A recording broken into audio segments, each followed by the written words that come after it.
Hi everyone.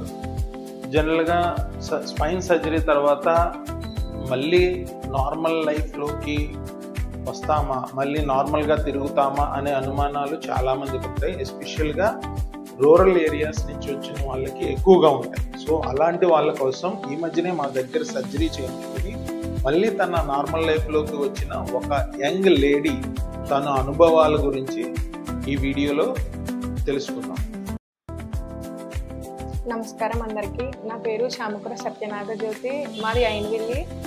నాకు ఒక 5-6 నెలల క్రితం నేను పడిపోయాను. నాకు దానివల్ల బ్యాక్ పెయిన్ చాలా ఎక్కువైంది. నేను చాలా హాస్పిటల్స్కి వెళ్ళాను, నాకు ఎక్కడా తగ్గలేదు. రీసెంట్గా వేద హాస్పిటల్కి వచ్చాను. సార్ సర్జరీ పడుతుందన్నారు. నేను సర్జరీ చేయించుకున్నాను. సర్జరీ చేయించుకుని 2 months అయింది. ఇప్పుడు నేను చాలా ఫ్రీగా తిరుగుతున్నాను. థ్యాంక్ యూ వేద హాస్పిటల్ అండ్ తేజ.